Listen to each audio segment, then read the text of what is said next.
Aldaketa demografikoa errealitatea bihurtu jaku gaur egun.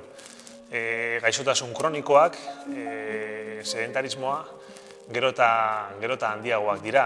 Eta horreri aurre egiteko, jarduera fisiko eta kirol jarduerak eta osasuna uztartzen dituan programak, aurrera eramateko programak bultzatzera animatu eginduan.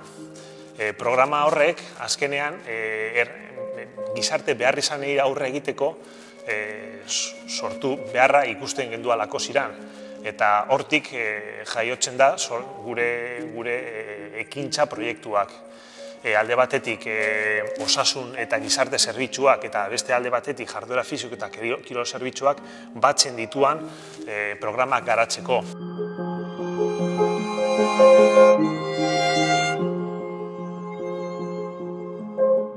Gure ekimena mugikon da eta gizarte beharrizanei aurre egitea dauka helburu.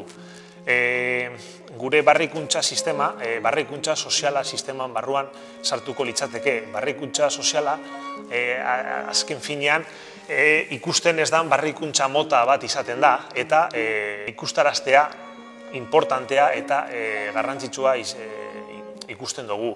Bai erakunde aldetik, bai enpresa aldetik eta bai pertsonen aldetik. Erakundei zuzendua, zera uste dugu. Ez da bakarrik diru laguntza ekonomikoagaz lagundu behar, baizik eta gerturatze, hurbiltze eta eskutik joan barra dugula gizarteak daukazan beharrizan desberdinei aurre egiteko.